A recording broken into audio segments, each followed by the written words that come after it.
Right, so we're going to do glute bridge and variations on the glute bridge. So,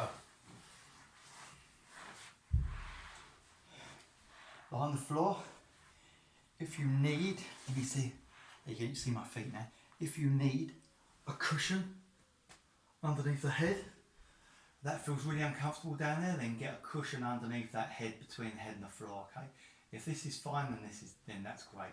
So, I'm lying on my back, my feet to my bum is like maybe a hand's distance, 4, 5, 6 inches, somewhere that's comfortable. Don't want it too close, don't want it too far away.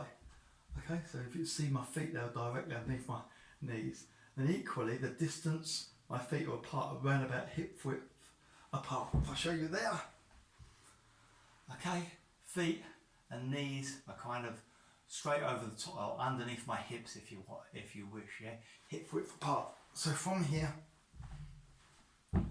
hands to the side, and all I'm going to do is push my feet into the floor, pushing my hips up nice and tall, and then just coming down. Okay, glute bridge. Most basic version.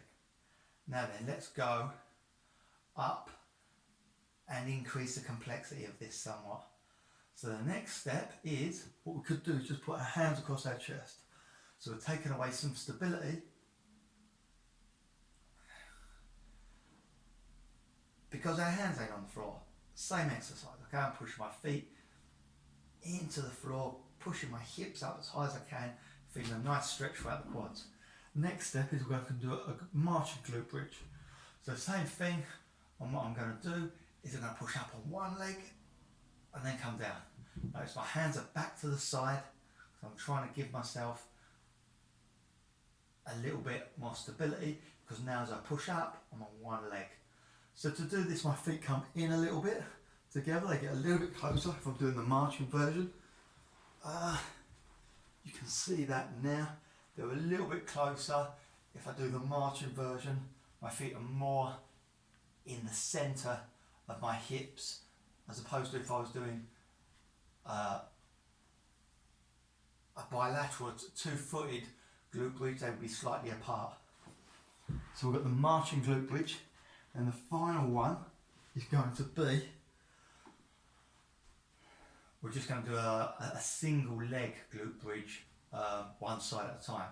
So I'll go left leg, it's going to drive up, this leg goes higher, I get that nice bridge going as tall as I can, then come down and go again.